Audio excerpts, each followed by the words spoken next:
In this video, we're going to look at the anatomy of the perfect pay-per-click landing page. But before we do, I just want to talk a little bit about landing pages versus websites. Now, you may have driven pay-per-click traffic previously to a website, or you may have driven it to a landing page, or you may have split tested both. We've done a lot of each of them, and I just wanted to give you some kind of ballpark stats to help you think about whether a landing page or a dedicated website would be best for your business. So for most of the sites that we're sent to review, they have a conversion rate of, on average, 1%, which means they need 100 visitors to get one lead or sale. Now, usually for the sites that we build for our clients, we're aiming for a 3 to 4% conversion rate.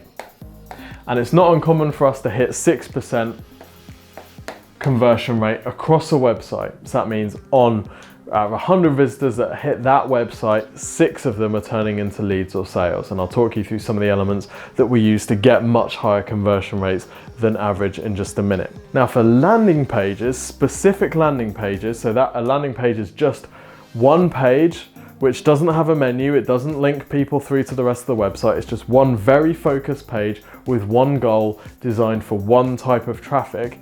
Our average landing page conversion rate is actually 7%. So you can see here that compared to a website, a landing page tends to convert at a higher percentage.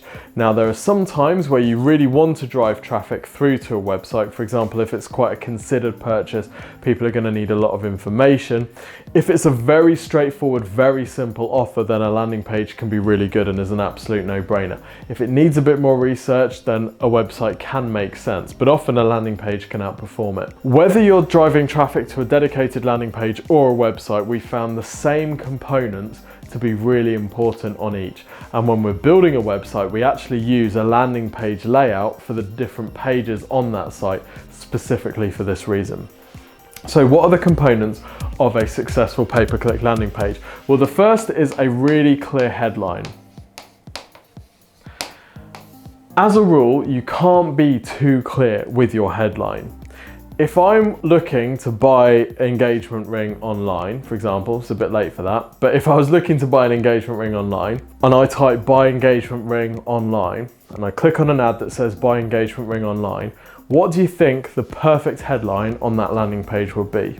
Buy engagement rings online, that would be a really good start. So we're giving people exactly what they want. We're talking in their language, we're being very descriptive and very, very clear. Even better would be buy engagement rings online from the UK's #1 online jewelers or something like that. So as well as the description of what they're doing, there's some credibility, there's a USP, there's a differentiator.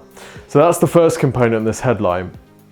Now, the best performing pages and sites that we build will often have not a sub-deadline, but a sub-headline.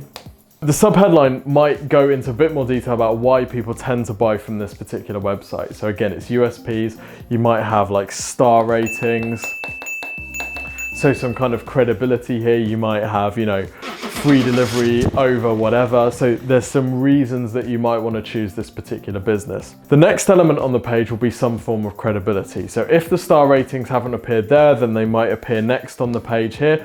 Or if you're B2B, you might have a banner which shows some of the logos of the businesses that you've done work for credibility's purposes. Because when you come to this page, you're asking a few questions, but one of them is this safe? Is this a risk-free choice for me? And if you see businesses that you recognize or great reviews, that kind of builds, oh right, social proof, credibility, okay, I feel a bit safer here. So that's going to improve your conversion rate. The next thing that you'd want is some more body copy which explains the offer in a bit more detail. But all of this stuff is above the fold, so before we have to scroll. Now, of course, this is on desktop. On mobile, these items are going to rearrange slightly, but I'll show you how that would work in just a second. The next most important component, in fact, it's probably it is the most important element on the page, is the offer. So with your offer, you're going to have a bit of information about what it is, and then you're going to have a call to action box with a submit button. And what's going to happen here is this is where people are going to fill in their information if you're a lead gen business. If you're an e-commerce and you're driving people through to product pages, this is where your buy button would be. So we don't want people to have to scroll through the entire page and dig around to find out how they take an action. For those people like me who just land on a page, headline, yeah, great, this is good, bam, and then I'm straight away converting. Okay, you want to give those impulse people, because we're buyers, you want to give them a very fast route to making that purchase or making the decision. However, not everyone is as impulsive and chaotic as that, so you need to build a landing page with a dual readership path in mind.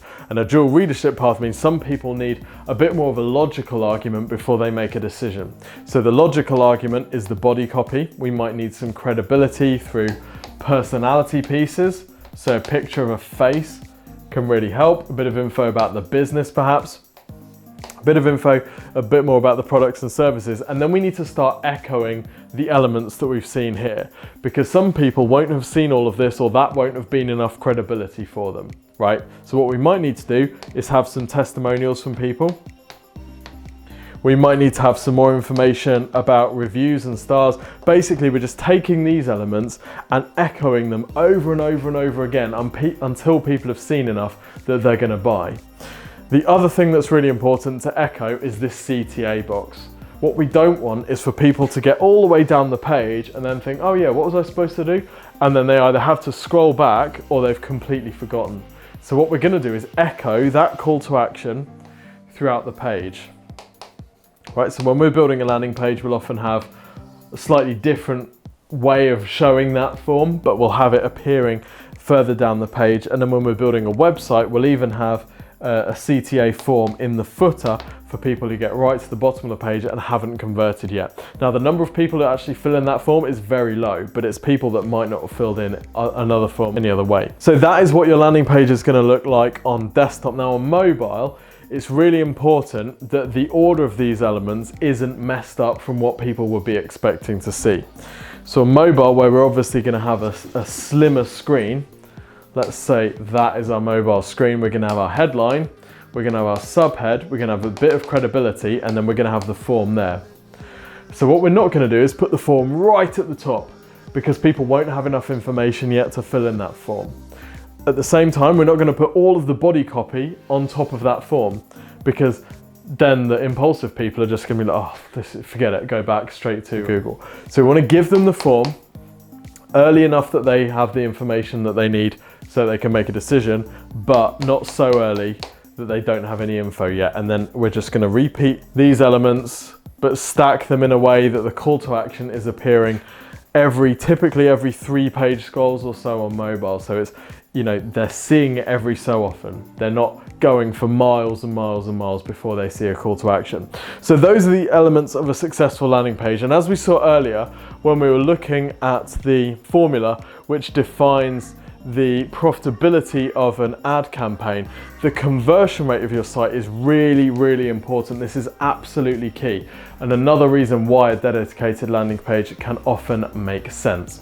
So in the final video in this series, we're going to look at managing the performance of your ad campaign, how you can squeeze extra profit out of it.